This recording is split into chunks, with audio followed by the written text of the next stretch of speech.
இறை மக்களை உங்கள் அனைவரையும் நம் ஆண்டவராகிய இயேசு கிறிஸ்துவின் நாமத்தினால் வாழ்த்துகிறேன். இந்த இறை வார்த்தையில் ஆண்டவர் தன்னுடைய வார்த்தையாலே விண்ணுலகையும் மண்ணுலகையும் படைக்கிறார். அப்பொழுது கடவுளின் ஆவி நீர்த்திரளின் மேல் அசைவாடி கொண்டிருந்தது. உலகம் உருவாக்கப்பட்ட அந்த நேரத்திலும் கூட தூய ஆவியானவர் இருந்திருக்கிறார். ஆண்டவர் எல்லாவற்றையும் தன்னுடைய வார்த்தையாலே படைத்தார். ஆண்டவருடைய வார்த்தைக்கு அவ்வளவு வல்லமை இருக்கிறது. மேலும் ஆண்டவர் படைத்த எல்லாவற்றையுமே அவர் நல்லது என்று கண்டார். ஆனால் நாம ஆண்டவருடைய வார்த்தைக்கு கீழ்ப்படியாமல் அவருடைய குரலுக்கு செவி கொடுக்காமல் எல்லாவற்றையுமே தீமையாக மாற்றி வைத்திருக்கிறோம். பாவம் செய்து அந்த நன்மையை நாம் இழந்து இருக்கிறோம். மேலும் இன்றைய நற்செய்தியில் ஆண்டவர் சென்ற இடமெல்லாம் மக்கள் அவரை பின்பற்றினார்கள். ஏனென்றால் அவர்களுக்கு ஆண்டவரிடமிருந்து சுகம் கிடைக்க வேண்டும் என்று அவர்கள் விரும்பினார்கள். ஆண்டவருடைய மேலுடையை தொட்டால் கூட சுகம் கிடைக்கும் என்று நம்பி அவரை பின்பற்றினார்கள். அவர் சென்ற இடமெல்லாம் அவரை பின்தொடர்ந்தார்கள். அவரை பின்பற்றிய அனைவரும் உடல் சுகம் பெற்று கொண்டார்கள். நாமும் கூட அந்த மக்களைப் போல எப்பொழுதும் ஆண்டவர் இயேசுவை பின்பற்றுவோம். அப்பொழுது அவர் நம்மை ஆசீர்வதிப்பார். மேலும் வல்லமையுள்ள ஆண்டவருடைய இறை வார்த்தையை கேட்டு இறை வார்த்தையின்படி நடப்போம். இறை வார்த்தைகளின் மூலம் ஆண்டவர் நம்மோடு என்ன பேச விரும்புகிறார் என்பதை நாம் அறிந்து அவருடைய வார்த்தைக்கு கீழ்ப்படிந்து செயல்படுவோம். அன்பின் பரலோக பிதாவே, விண்ணையும் மண்ணையும் படைத்த தேவனே, இந்த புதிய நாளை எங்களுக்கு நீர் கொடுத்திருக்கிற கிருபைக்காக நன்றி ராஜா. இந்த புதிய நாளிலே புதிய ஆசீர்வாதங்களால் எங்களை நிரப்பி இருக்கிறீங்க தேவனே, அதற்காக நன்றி அப்பா. நன்றி ராஜா. தேவனே, ஒவ்வொரு நாள் அதிகாலையிலே உம்மை நோக்கி மன்றாடுகிறோம் அப்பா. எங்களுடைய குரலுக்கு செவி கொடுத்து எங்களுடைய மன்றாட்டுகளுக்கு பதில் கொடுத்திருக்கிற தேவன் நீர். நன்றி தேவனே, நன்றி அப்பா. அதிகாலையிலே உம்மை நோக்கி மன்றாடி ஜெபித்த மக்களுக்கு வேலை வாய்ப்பை கொடுத்திருக்கிறீர் ராஜா. நன்றி தேவனே. பூரண உடல் சுகத்தை கொடுத்திருக்கிறீர் தேவனே. நன்றி அப்பா. நன்றி ராஜா. மேலும் குழந்தை பாக்கியத்தையும் கொடுத்திருக்கிறீர் தேவனே, அதற்காக கோடானு கோடி நன்றி ராஜா. இன்னும் ஆயிரக்கணக்கான பிள்ளைகள் தொடர்ந்து ஜெபித்து கொண்டிருக்கிறார்கள் அப்பா. அவர்களுடைய உள்ளத்தின் வேண்டுதல்கள் உமக்கு தெரியும் அப்பா. அவருடைய தேவைகள் உமக்கு தெரியும் அப்பா. ஒவ்வொருவர் மீதும் பரிவு கொள்ளும் அப்பா. இரக்கம் காட்டும் ராஜா. உம்மை பின்பற்றி வந்த மக்களுக்கு இரக்கம் காட்டினீர் தேவனே. அவர்கள் மீது பரிவு கொண்டு அவர்களுக்கு சுகத்தை கொடுத்தீர் அப்பா. இதோ அதிகாலையில எழுந்து தினமும் தவறாமல் உம்மை நோக்கி மன்றாடி ஜெபிக்கிற மக்கள் மீது இரக்கமாயிரும் அப்பா. அவர்களுடைய தேவைகளை எல்லாம் சந்தியும் ராஜா. நீர் படைத்த எல்லாமே நன்மையாக கண்டீரப்பா. இந்த மக்களுக்கு நன்மையே செய்யும் ராஜா. நன்மையானது நடக்க கிருபை செய்யும் அப்பா. தானியேல் 3 வேளையும் தவறாமல் ஆண்டவரை போற்றி புகழ்ந்து ஆராதித்து வந்தாரப்பா. அதே போல நாங்களும் கூட எப்பொழுதும் உம்மை போற்றி புகழ்ந்து ஆராதிக்கிறோம் ராஜா. இடைவிடாமல் உம்மை நோக்கி மன்றாடுகிறோம் அப்பா. எங்களுடைய குரலுக்கு செவி கொடும் அப்பா. தானியேலை சிங்கங்களின் குகையிலிருந்து காப்பாற்றின தேவன் எங்களை, எங்கள் குடும்பத்தார், எங்களுக்கு விரோதமாக செயல்படுகிற எல்லா தீமைகளிலிருந்து எங்களை பாதுகாத்து கொள்ளும் ராஜா. காப்பாற்றும் தேவனே, எங்களை பாதுகாத்து வழி நடத்தும் அப்பா. எங்களோடு கூட இருமப்பா. எங்களுடைய துன்பத்திலே நீர் எங்களோடு கூட இருக்கிறீரப்பா. அதற்காக கோடானு கோடி நன்றி ராஜா. உடைய பிரசன்னத்தை நாங்கள் உணர வேண்டும் அப்பா. ஆண்டவரே, அநேக பிள்ளைகள் பல்வேறு நோய்களுக்காக ஜெபிக்க சொல்லி கேட்டிருக்கிறார்கள் அப்பா. அவர்கள் ஒவ்வொருவருக்காகவும் ஜெபிக்கிறேன் தேவனை. தன்னுடைய பேர பிள்ளைகளுக்காக ஜெபிக்க கேட்டிருக்கிறார்கள் அப்பா. அந்த பேர பிள்ளைகளை நீர் நிறைவாக ஆசீர்வதியும் ராஜா. தன்னுடைய சகோதரிக்கு உடல் நலமில்லை என்று கூறி ஜெபிக்க கேட்டிருக்கிறார்கள் அப்பா. அவருடைய சகோதரிக்கு பொருளுடல் சுகத்தை கட்டளையிடும் அப்பா. இறைவா, எனக்கு ஒரு குழந்தை பாக்கியத்தை கொடும் என்று வேண்டின சகோதரிக்கு ஒரு குழந்தை கொடுத்த ஆசீர்வதியும் ராஜா.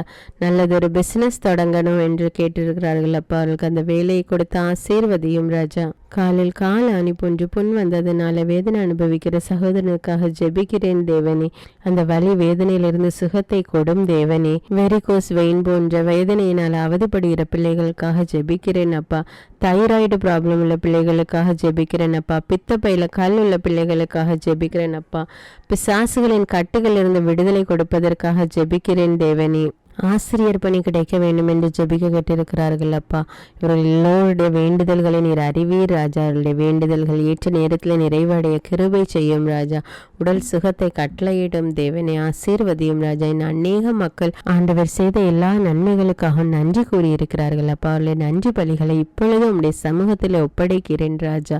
ஆண்டவரே, இன்னும் தங்களுடைய குடும்பம் ரட்சிக்கப்பட வேண்டும், பிள்ளைகள் பேர பிள்ளைகள் எல்லோரும் ரட்சிக்கப்பட வேண்டும் என்று ஜெபிக்கிறவர்களுக்காக உம்மிடம் உம்மிடம் மன்றாடுகிறேன் தேவனே. ஆண்டவரே, ஒவ்வொருவரையும் ரத்த கோட்டைக்குள்ளே ஒப்பு கொடுக்கிறேன் ராஜா.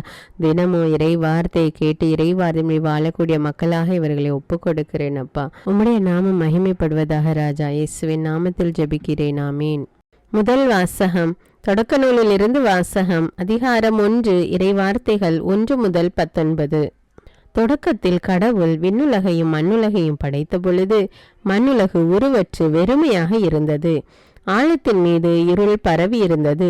நீர்த்திரளின் மேல் கடவுளின் ஆவி அசைந்தாடி கொண்டிருந்தது. அப்பொழுது கடவுள் ஒளி தோன்றுக என்றார். ஒளி தோன்றிற்று. கடவுள் ஒளி நல்லது என்று கண்டார்.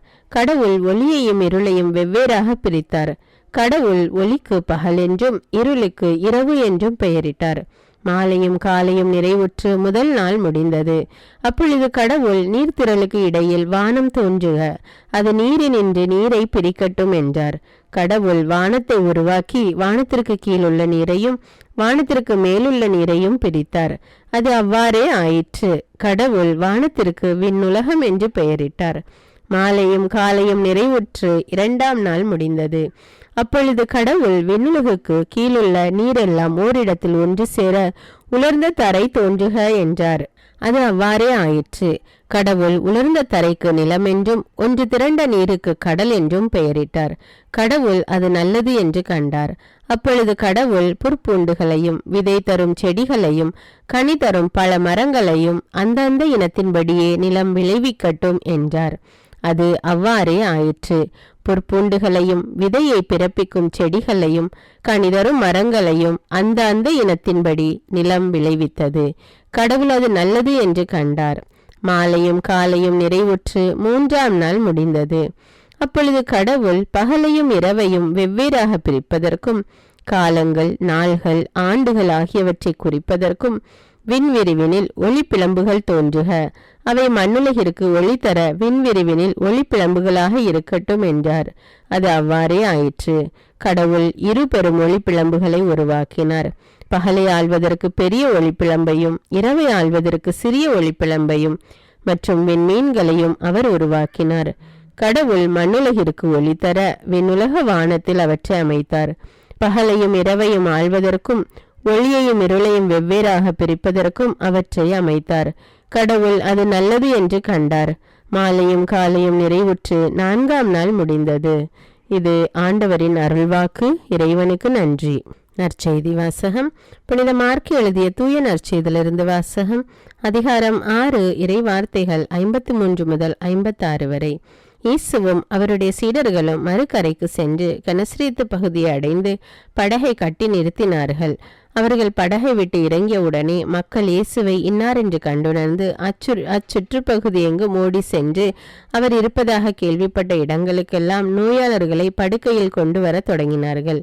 மேலும் அவர் சென்ற ஊர்கள் நகர்கள் பட்டிகள் அனைத்திலும் உடல்நலம் குன்றியோரை பொது இடங்களில் கிடத்தி அவருடைய மேலுடையின் ஓரத்தையாவது அவர்கள் தொட அனுமதிக்குமாறு அவரை வேண்டினார்கள்.